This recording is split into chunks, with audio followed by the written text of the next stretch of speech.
আসসালামু আলাইকুম, কেমন আছেন সবাই? আজকে আপনাদের সাথে শেয়ার করব পাকা আমের তেলের পিঠা। পিঠাটা দেখতে যেমনি সুন্দর, খেতে অনেক বেশি মজা লাগে। এখন তো আমের সিজন, আমরা কিন্তু চাইলে এই পিঠাটা তৈরি করে পরিবারের সবাইকে খুশি করে দিতে পারি।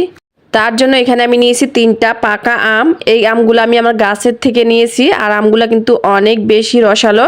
চেষ্টা করবেন রসালো দেখে আম নেওয়ার জন্য। আমটা কিন্তু চাপা হয়ে গেছে, এখন আমি একটা চালনি দিয়ে আমগুলো চেলে নিচ্ছি, এতে করে আমাদের পিঠাটা খুব সুন্দর হবে। তবে আপনারা চাইলে কিন্তু এটা ব্লেন্ডারে একদম পেস্ট করে নিতে পারেন। এই তো আমি আমগুলো খুব সুন্দর করে চেলে নিয়েছি, আর এখানে কিন্তু রস হয়েছে 2 কাপের মতো। এখন আমরা নিয়ে নিচ্ছি একটা বলে আটা। এখানে আমি আটা নিচ্ছি, আপনারা চাইলে কিন্তু ময়দা নিতে পারেন। এখানে আমি 2 বাটি আটা নিয়েছি, আর 1 বাটি দিয়েছি শুকনা চাউলের গুঁড়া।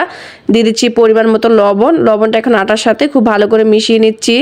এই পর্যায়ে আমি দিয়ে দিব চিনি। যেহেতু আমরা আম দিয়ে পিঠা তৈরি করব, আমটা যদি মিষ্টি হয় চিনির পরিমাণটা সেই পরিমাণ বুঝে কিন্তু দিতে হবে। এখানে আমার আমটা মোটামুটি মিষ্টি, আমি কিন্তু এখানে 1 কাপ চিনি দিয়েছি। আপনারা চাইলে কিন্তু আর একটু বেশি বা কম দিতে পারেন, সেটা আমের মিষ্টিটা বুঝে দিবেন। এখন আমের রসটা দিয়ে আমি খুব ভালো করে আটাটা মেখে নিচ্ছি। যেহেতু আমরা শুকনা চাউলের গুঁড়া ব্যবহার করেছি, এটাকে প্রথম অবস্থায় আমের রস দিয়ে একটু ভালো করে মথে নিতে হবে। এটাকে আমি 3 থেকে 4 মিনিটের মতো হাত দিয়ে খুব ভালো করে মেখে নিয়েছি। এখন আমরা এই ব্যাটারটাকে একটু পাতলা করার জন্য এখানে দিয়ে দিচ্ছি পানি।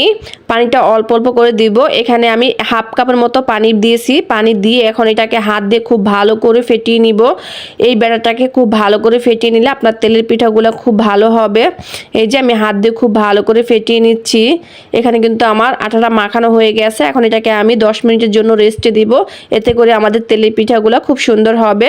ফিরে এলাম 10 মিনিট পর। এখন ঢাকনাটা খুলে নিচ্ছি, আর চামচ দিয়ে খুব ভালো করে নেড়ে চেড়ে মিশিয়ে নিচ্ছি। আর দেখুন, এটা কিন্তু একদম পারফেক্ট পিঠা তৈরি করার জন্য। এখন আমরা চুলায় চলে যাব এই আম তেলের পিঠাটা তৈরি করার জন্য। পিঠা তৈরি করার জন্য আগে থেকে চুলায় তেল গরম করা বসিয়ে দিয়েছি, আর সেই তেলের মধ্যে কিন্তু একটা বক্সের মুখও আমি দিয়ে দিয়েছি। আজকের পিঠাগুলো আমি এভাবেই তৈরি করব। আপনাদের হাতের কাছে যে কোনো স্টিলের বাটি বা ঢাকনা থাকলে কিন্তু আপনারা এই পদ্ধতিতে পিঠাটা তৈরি করে নিতে পারবেন।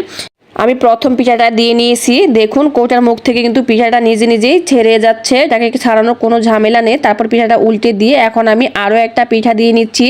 এইভাবে পিঠা তৈরি করলে কিন্তু খুব সহজে অনেকগুলা পিঠা একসাথে তৈরি করে নেওয়া যায়, আর পিঠাগুলো কিন্তু অনেক বেশি ফুলকো ফুলকো হয়। এই পিঠাটা তৈরি করতে আমার এত বেশি ভালো লাগতেছিল, মনে হচ্ছে যেন শুধু পিঠাই বানাই। পিঠাগুলা কিন্তু অনেক সুন্দর হয়েছে, সবগুলা পিঠা মাশাআল্লাহ এক সাইজের হয়েছে। আর দেখুন কত সহজে পিঠাগুলা কিন্তু তৈরি করা হয়ে যাচ্ছে। আর এইভাবে করে কিন্তু আমি সবগুলো আম তেলের পিঠা তৈরি করে নিয়েছি। মাশাআল্লাহ, পিঠাগুলা দেখতে এত সুন্দর হয়েছে, আর খেতে তো আলহামদুলিল্লাহ অনেক বেশি মজা হয়েছিল। আপনারা বাসায় অবশ্যই একবার তৈরি করবেন। এই পাকা আমের তেলের পিঠা খেতে কিন্তু দুর্দান্ত স্বাদের লাগে। আর আপনাদেরকে দেখিয়ে দিচ্ছি এর ভেতরটা কতটা ফুলকো হয়েছে, আর কতটা নরম সফট তুলতুলে এই পিঠাটা। তো বন্ধুরা, আজকের মতো এখানে বিদায় নিচ্ছি। রেসিপি ভালো লাগলে লাইক কমেন্ট শেয়ার করে দিবেন। সবাই ভালো থাকবেন। আল্লাহ হাফেজ।